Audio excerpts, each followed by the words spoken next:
Good morning students. तो आज का जो हमारा टॉपिक है वो है differential rate equation and rate law. Actually हम लोग average rate of the reaction, differential that means instant rate of the reaction लिखना सीख चुके हैं। आज एक दूसरी मेथड से हम लोग लिखने वाले हैं, बराबर।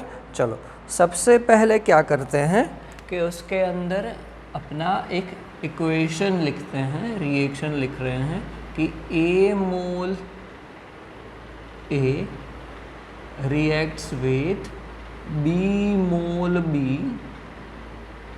to give C mole C and D mole D, बराबर। ये हमारा रिएक्शन है, ओके। तो दूसरी जो मेथड है रेट डिफाइन करने की, उसके अंदर हम लोग बोल सकते हैं कि the rate of the reaction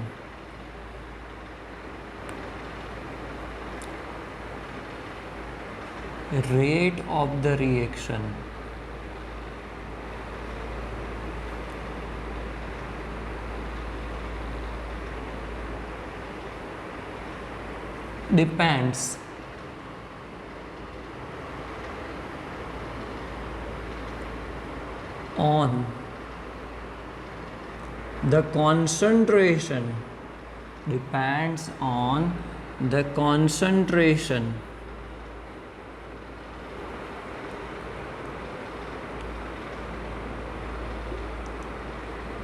of reactants.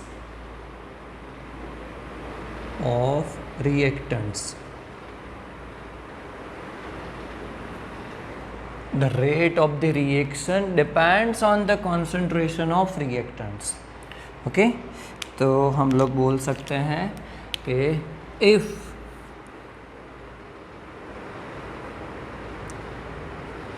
the concentration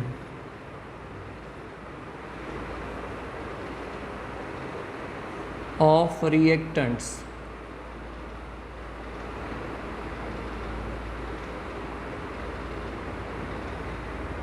is high, okay, तो फिर रेट ऑफ रिएक्शन वो भी इंक्रीज होगा। रेट ऑफ रिएक्शन ये भी क्या होगा, इंक्रीज होगा, ओके। अगर कॉन्सेंट्रेशन किसकी, रिएक्टेंट की ज़्यादा है, बराबर, रिएक्टेंट की कॉन्सेंट्रेशन ज़्यादा है तो रेट ऑफ द रिएक्शन भी ज़्यादा होगा। अगर रिएक्टेंट की कॉन्सेंट्रेशन कम हो रही है उसके साथ रेट ऑफ द रिएक्शन कम होगा, बराबर। तो यहाँ पे हम लोग बोल सकते हैं इसकी मदद से कि the rate of the reaction, the rate of the reaction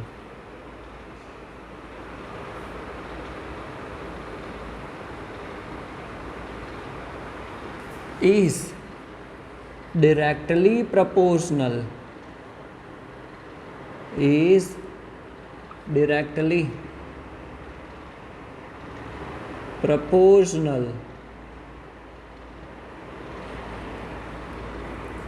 to the concentration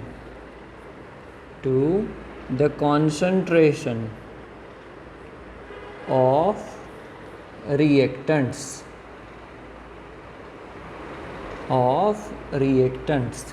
कि अगर कॉन्सेंट्रेशन ऑफ रिएक्टेंट इंक्रीज हो रहा है तो रेट ऑफ द रिएक्शन भी इंक्रीज हो रहा है, अगर वो डिक्रीज हो रहा है तो रेट ऑफ द रिएक्शन भी डिक्रीज हो रहा है।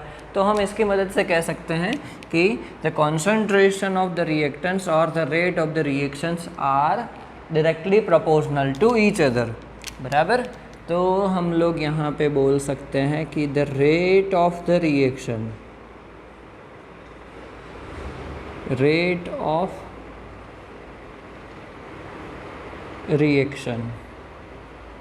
is directly proportional to the concentration of reactant। चलो रिएक्टेंट A है उसके ऊपर एक्सपोनेंट में x लिख रहा हूँ, ये b है, यहाँ पे एक्सपोनेंट y हो जाएगा। यहाँ पे एक और चीज़ मैं कहना चाहूँगा, चलो उसके पहले हम लोग क्या करते हैं कि अगर हम लोग इक्वल टू साइन लगा देते हैं तो k रेट कांस्टेंट आ जाएगा a raise to x and b raise to y, जहाँ पे k क्या है, k is a rate constant.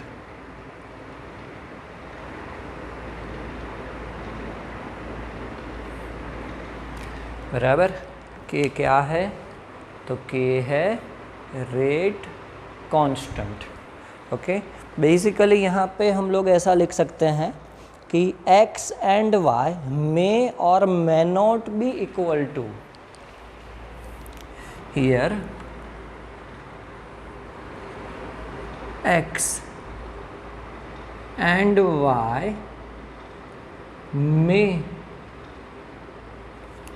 और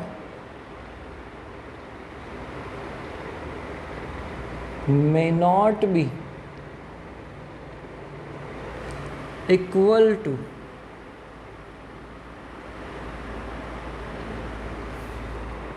the coefficient, stoichiometric coefficient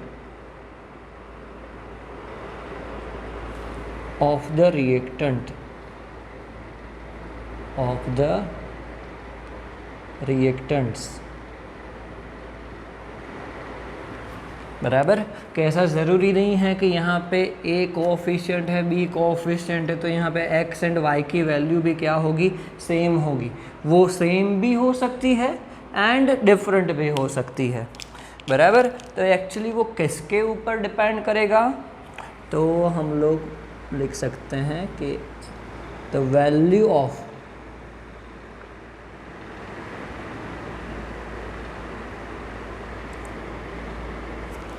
x and y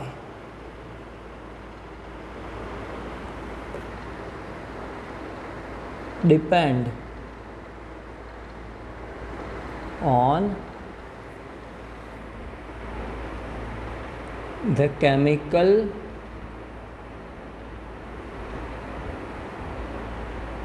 reaction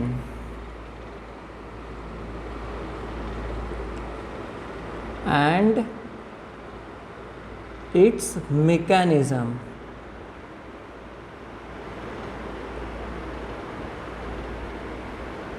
and it's mechanism, वो डायरेक्टली स्टोकियोमेट्रिक कोएफिशिएंट ऐसे ही नहीं बन जाएगा। बराबर, एक्स एंड वाई की वैल्यू वो डिपेंड करेगा किसके ऊपर, वो केमिकल रिएक्शन के टाइप के ऊपर, कि एक स्टेप में रिएक्शन हो रहा है, दो स्टेप में रिएक्शन हो रहा है, उसके मैकेनिज्म क्या है, उसके ऊपर x एंड y डिपेंड करेगा। बराबर, चलो तो एक सिंपल एग्जांपल लेते हैं।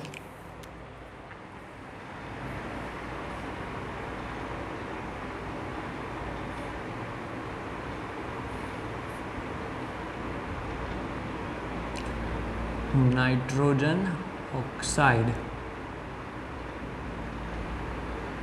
Plus O2, it gives 2NO2। Okay, यही एग्जाम्पल आपको टेक्स्ट बुक में ही दिया है। बराबर, तो अगर यहाँ पे हम लोग रेट लिख रहे हैं, रेट ऑफ रिएक्शन, ओके, उसको क्या लिखा जाता है, दूसरा याद रखना, minus dr by dt, differential rate law लिख रहे हैं। तो यहाँ पे मैं मेंशन करना भूल गया कि यहाँ पे हम लोग क्या हो जाएगा, डिफरेंशियल रेट ऑफ रिएक्टेंट, तो वो तो माइनस आएगा क्योंकि कॉन्स्टेंटली रिएक्शन स्टार्ट होगा तो क्या होगा, रिएक्टेंट की कॉन्सेंट्रेशन तो कम होती जाएगी, तो क्या आएगी, माइनस साइन आएगी, बराबर, इज इक्वल टू हम लोग लिख सकते हैं के एंड रिएक्टेंट, यहाँ पे स्क्वायर आएगा and O2 raise to 1। Actually यहाँ पे सेट हो रहा है ये रिएक्शन के अंदर, फॉर एग्जांपल हमने लिखा है कि 2 moles of NO reacts with 1 moles of oxygen to give 2 moles of nitrogen dioxide। Okay, यहाँ पे हमने रेट लिखा है जिसके अंदर हमने पहले से x इज इक्वल टू 2 लिख दिया है मैंने, and y is equal to 1 लिख दिया है, बराबर। बट ये एक्चुअली एक्सपेरिमेंटल वैल्यू से हमने निकाला है, ओके, एक्सपेरिमेंटल वैल्यू से हमने निकाला है कि एक्सपेरिमेंट से हमें पता चल रहा है कि अगर हम लोग NO की कॉन्सेंट्रेशन डबल कर रहे हैं, NO की कॉन्सेंट्रेशन डबल कर रहे हैं तो rate of the reaction 4 times हो जाता है। रेट ऑफ द रिएक्शन कितना टाइम्स हो जाता है, 4 टाइम्स हो जाता है, बराबर। तो उसकी वजह से NO के ऊपर हमने क्या किया है, उसका स्क्वायर किया है, क्योंकि स्क्वायर करेंगे तो वो क्या हो जाएगा, उसका मल्टीप्लाई कर देंगे, बराबर। एंड ऑक्सीजन की रिएक्टेंट कॉन्सेंट्रेशन है ऑक्सीजन, अगर उसका हम लोग डबल कर रहे हैं तो सिर्फ वो डबल ही हो रहा है, बराबर, 2 टाइम्स से इंक्रीज़ हो रहा है, इसलिए हमने क्या किया है, उसके ऊपर 1 एक्सपोनेंट रखा है, बराबर। तो ये जो x एंड y आप लोग डायरेक्टली नहीं निकाल सकते, एक्सपेरिमेंटल वैल्यू से निकाल सकते हैं। वो किसके ऊपर डिपेंड करेगा, उसकी रिएक्शन एंड मैकेनिज्म देखने जाएंगे, मतलब उसका एक्सपेरिमेंटल वैल्यू क्या हो सकता है उसके ऊपर डिपेंड करेगा, ओके। ऐसे बहुत सारे एग्जाम्पल होंगे कि जिसके अंदर क्या होगा कि coefficient, stoichiometric coefficient and x and y की वैल्यू डिफरेंट हो सकती है, x एंड y की वैल्यू डिफरेंट हो सकती है, बराबर। चलो ऐसा ही एक दूसरा एग्जाम्पल देखते हैं कि CH3CHCl3,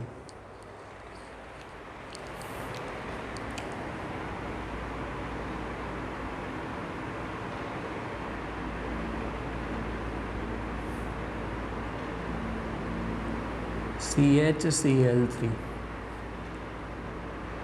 plus Cl2,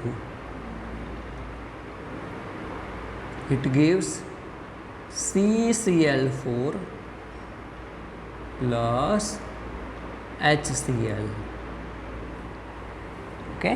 चलो अगर इसके लिए रेट ऑफ द रिएक्शन लिखना है, दैट मीन्स मैं यहाँ पे लिख रहा हूँ माइनस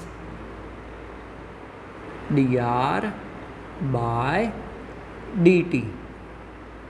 इज इक्वल टू करके एक्सपेरिमेंटल वैल्यू से मैं लिख रहा हूँ, डायरेक्टली यहाँ पे पता नहीं चलेगा, बट एक्सपेरिमेंटल वैल्यू से CHCl3 जो हमारा एक रिएक्टेंट है उसके ऊपर एक्सपोनेंट 1 है, एंड Cl2 उसके ऊपर एक्सपोनेंट है 1/2, बराबर। तो यहाँ पे जो x की वैल्यू हमने 1 लिया है एंड y की वैल्यू 1/2 लिया है, वो किसके ऊपर डिपेंड करेगा, उसकी reaction and mechanism, that means experiment से पता चलेगा, बराबर। तो हमने दूसरी एक मेथड सीखी है कि रेट ऑफ द रिएक्शन हम लोग रेट कांस्टेंट को डिफाइन करके भी लिख सकते हैं, बराबर।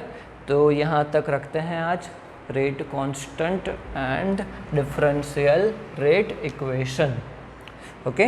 नेक्स्ट लेक्चर में हम लोग रेट कांस्टेंट के बारे में थोड़ा ज़्यादा डिटेल में पढ़ेंगे। ओके।